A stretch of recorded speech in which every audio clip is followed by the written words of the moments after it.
So today I want to share about feedback. Feedback being a gift. Growing up all my life, I don't feel I'm alone after hearing some of these stories. I felt like I didn't belong. I felt I was never one of the cool kids. I was never one of this group or one of this group. I was different in some way, but couldn't put my finger on it. So anytime someone gave me feedback, it felt like a personal attack. It felt like I had to figure out how to be that person that they want to see. So when I came into the corporate world many years ago, I started realizing feedback was a gift, not an attack. So setting the stage a few years back, right after COVID started, one of my big presentations to the executives. And I was in a virtual room. You know, it's a big deal when you're saying dogs can't be in the room for this meeting.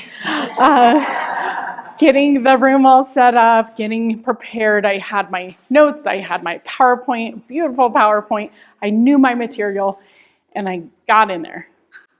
I thought I did really well, added a little humor along the way. In addition to the population in there, mostly executive, I had a new boss, so I was trying to prove myself as well. And afterward, I felt great. I walked out of my office at home, told my husband, I think I did really great. I think they saw me. And then I got a phone call. And it was my mentor who was also in the call. So I walked out back and fully listened to what she had to say. And if I didn't know I was really in that room, I thought we were in two separate rooms. The feedback I got was, you did great, but you need to leave that fun Tami at home, and you need to bring only business Tami. You have a perception. People have perceptions of you. That little humor along the way, we need to say that for the fun Tami. That's outside of work. And in my mind, I thought, that's who I am. I struggled with that one. So it brought me back to all those feelings of not fitting in. I'm not good enough. So I hang up the phone. We, a few years back, moved onto property, a beautiful creek, sat there. I don't know what was louder, the creek or my tears. It was the ugly cry. It was awful, and I was just hurt. She calls back, and we have a little better, deeper conversation. And she said, you know, I'm happy to continue helping you figure out your path in the corporate world.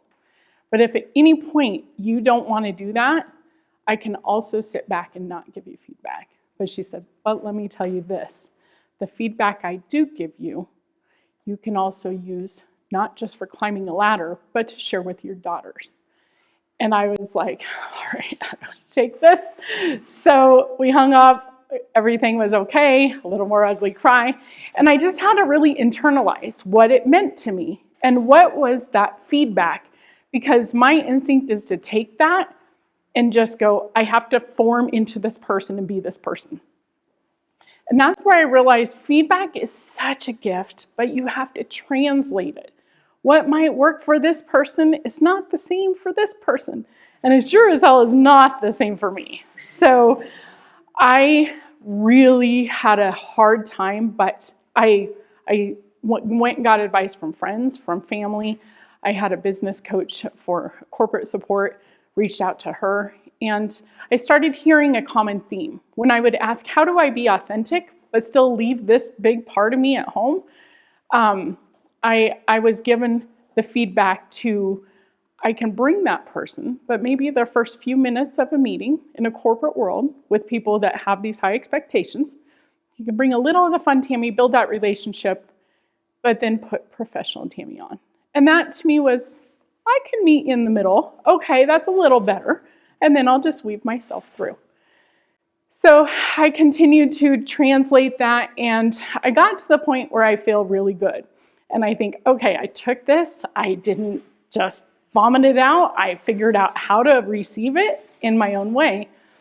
I started getting comments in meetings at first for about the next month. People chatting because you're on video conference. What's wrong? Why are you so serious? What is it, what is it I can do for you? And I realized that the pendulum swung too far. I was still trying to fit into those shoes.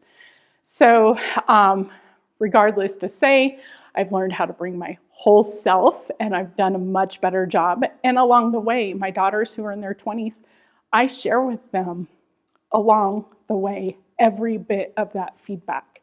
So they don't have to go through that.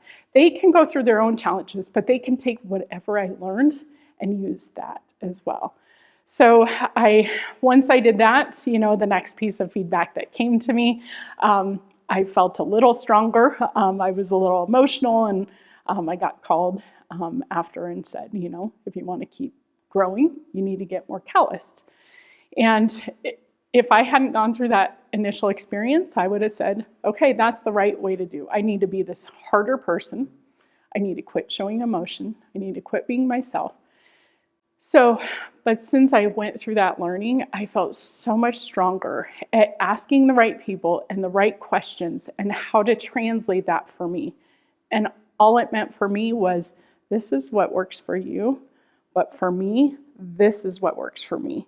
So one of the things of starting my own business is with the learnings that I have, I feel like there's so many struggles, anywhere from kids, adolescents, all the way into the corporate world, all the way into real life.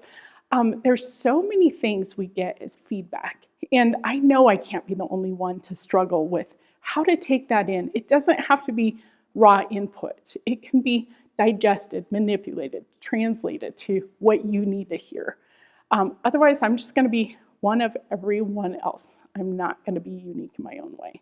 So I've really learned, it will always be a struggle, but I've really learned to see how important it is to keep my unique self and bring that full person to the table. So I want to continue getting feedback, getting to be my best self, helping others, especially women, how to be their best self. Don't take that feedback and feel like you have to fit into someone else's shoes. Take it to make yourself better. Thank you.